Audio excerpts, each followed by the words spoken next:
Hartlike goeiemôre vanoggend. Dit is so lekker dat julle saam met ons kuier, waar ook al in die wêreld julle is. Ek wil vandag vra, waar trek jy die lyn? Waar trek jy die lyn? 'n Tienerseun gaan kuier by vriende en hulle besluit hulle gaan uit eet, maar hy het 'n groot bord kos geëet op pad soontoe, so hy bestel maar vir hom ietsie klein. En toe almal se kos nou kom, begin hulle eet en hy maak rustig sy oë toe en hy begin tafelgebed doen.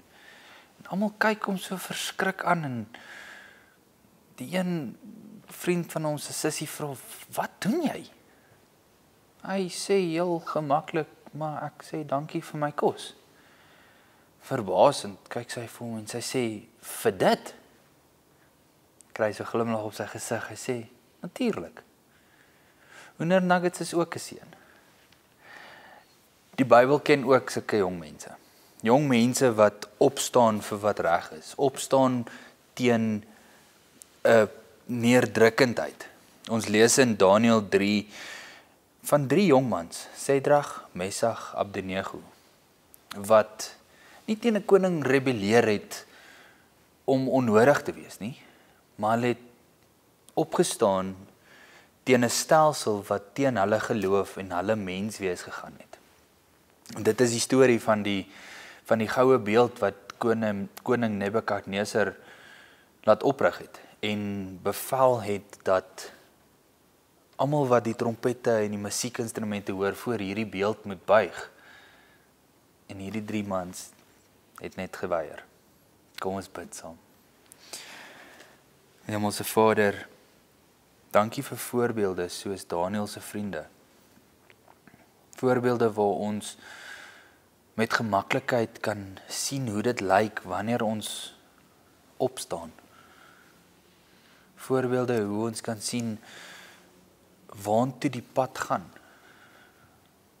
Vader, seën vandag hierdie boodskap, die boodskap wat U vir ons gebring het. Gaan saam met elke kyker, elkeen wat die woord hoor, elkeen wat luister.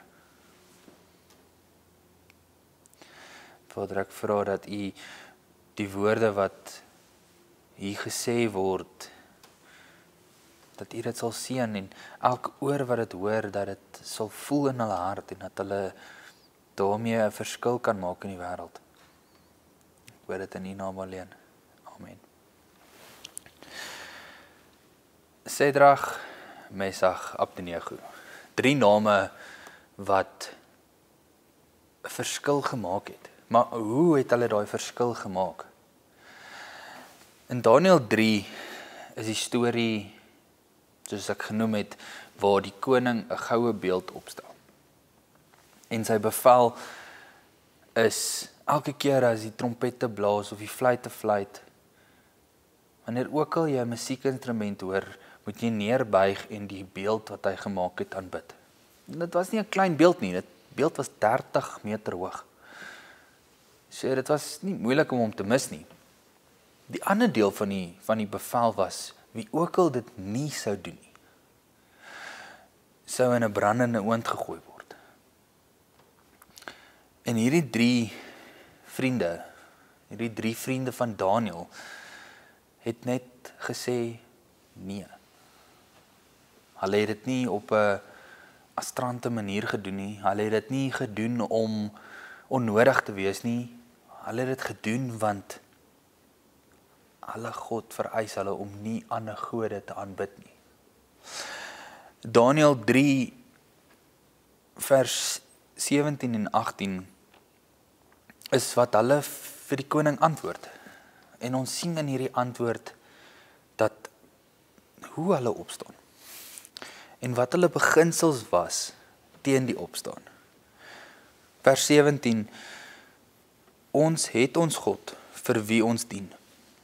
Hy het die mag om ons te red uit die brandende oond en hy sal ons ook red uit U mag.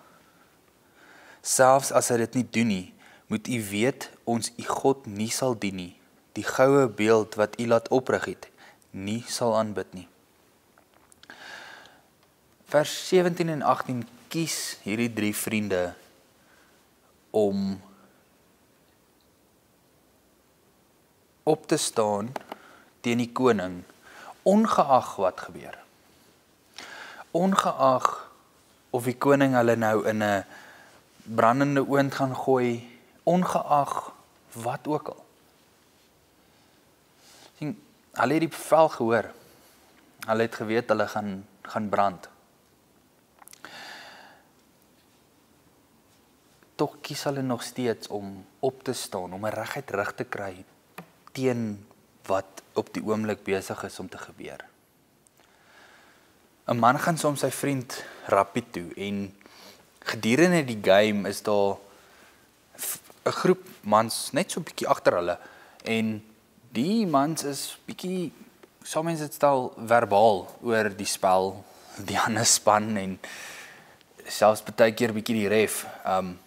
Maar die probleem lê nie daar nie. Die probleem lê toe hulle die Here se naam begin uitelik gebruik. En die man se vriend draai toe om en sê vir hulle, nou hou julle op. Hy maak sy rug reguit in 'n oomblik wat niemand dit verwag nie. Jy's by 'n rugby game. Dit maak half sin. Maar net daar draai om en hy sê vir hulle, genoeg is genoeg. Hy sit sy voet neer, hy maak sy rug reguit, want wat hulle besig is om te doen, is hulle is besig om sy geloof te verkleineer. Hulle is besig om sy Here te verkleineer. En hy kom agter, maar dit staan my nie aan nie. Daai man wat rappie toe was, Dominee Barry, sy vriend, Prof Jan Durant. In 'n oomblik het hulle besluit, of in 'n oomblik het Prof Durant besluit, maar tot hier toe nie verder nie. Hy het sy lyn geweet. Hy het geweet waar is daai merkpunt. Hy het geweet waar is daai lyn. En hy het besluit, as enigiemand oor die lyn gaan ek hulle aanspreek. As enigiemand hierdie lyn betree, sal ek iets sê. Ek sal my voet neersit, ek gaan my rug reguit maak. Ek gaan opstaan teen die onreg.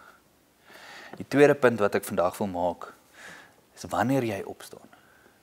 Hoe lyk dit? Wanneer jy opstaan teen onreg, is dit sonskyn en rose?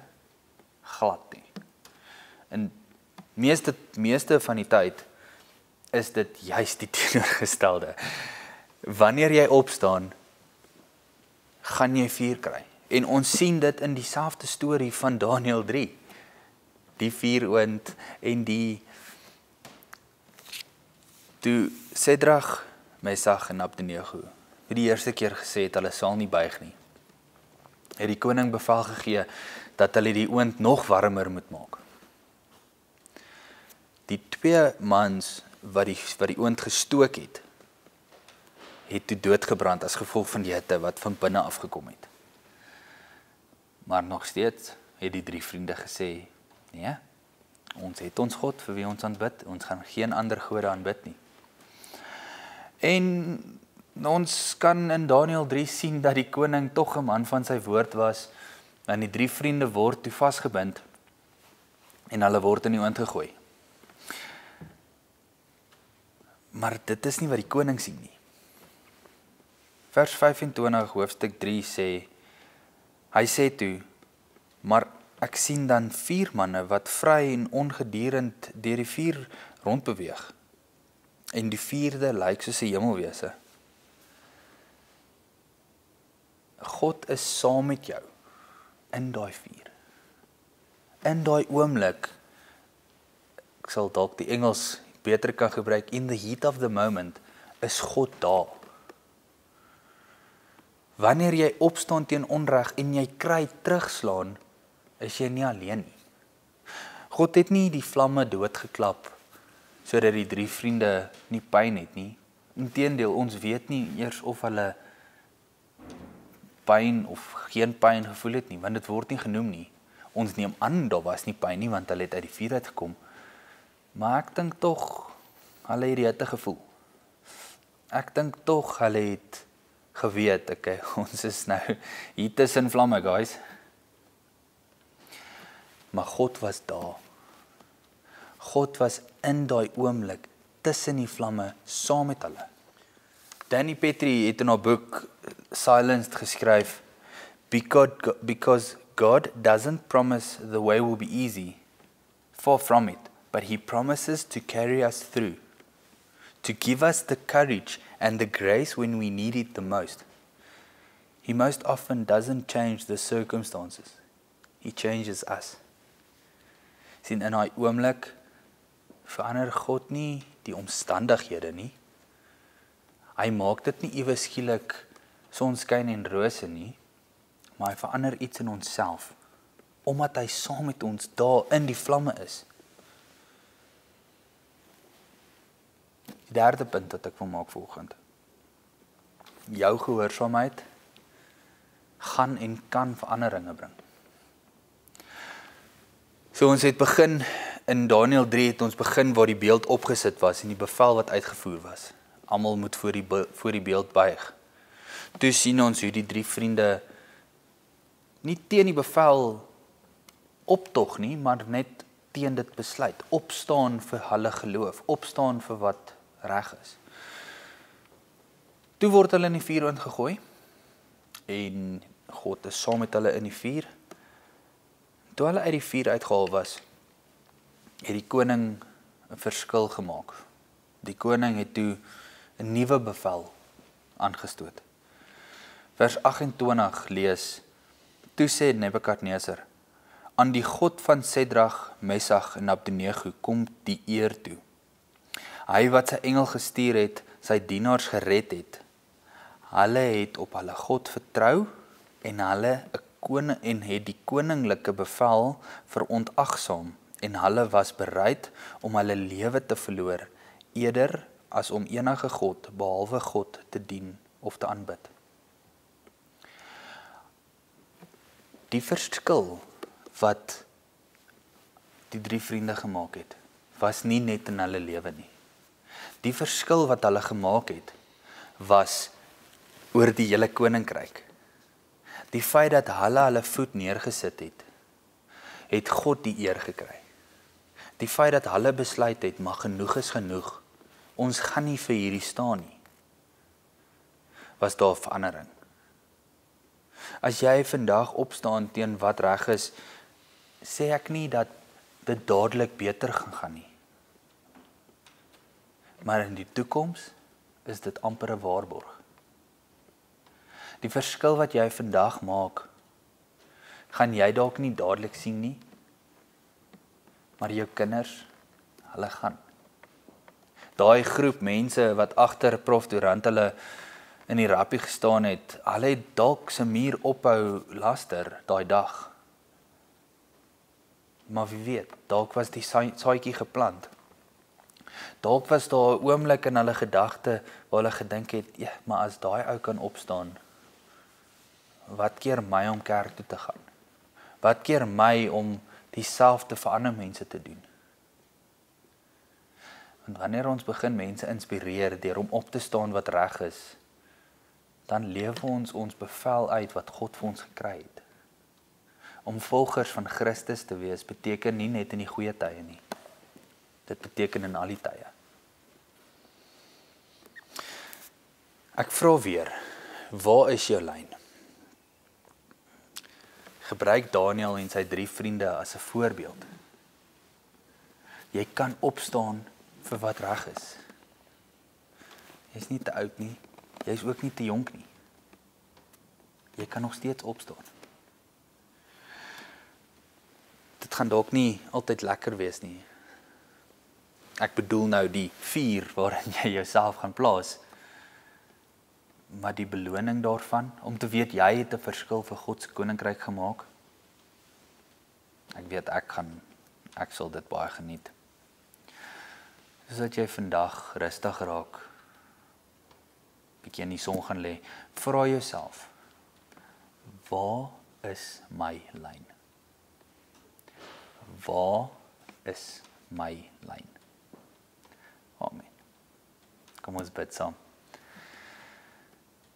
Hemelse Vader, dankie dat ons 'n lyn kan bepaal tot waar mense ons kan druk.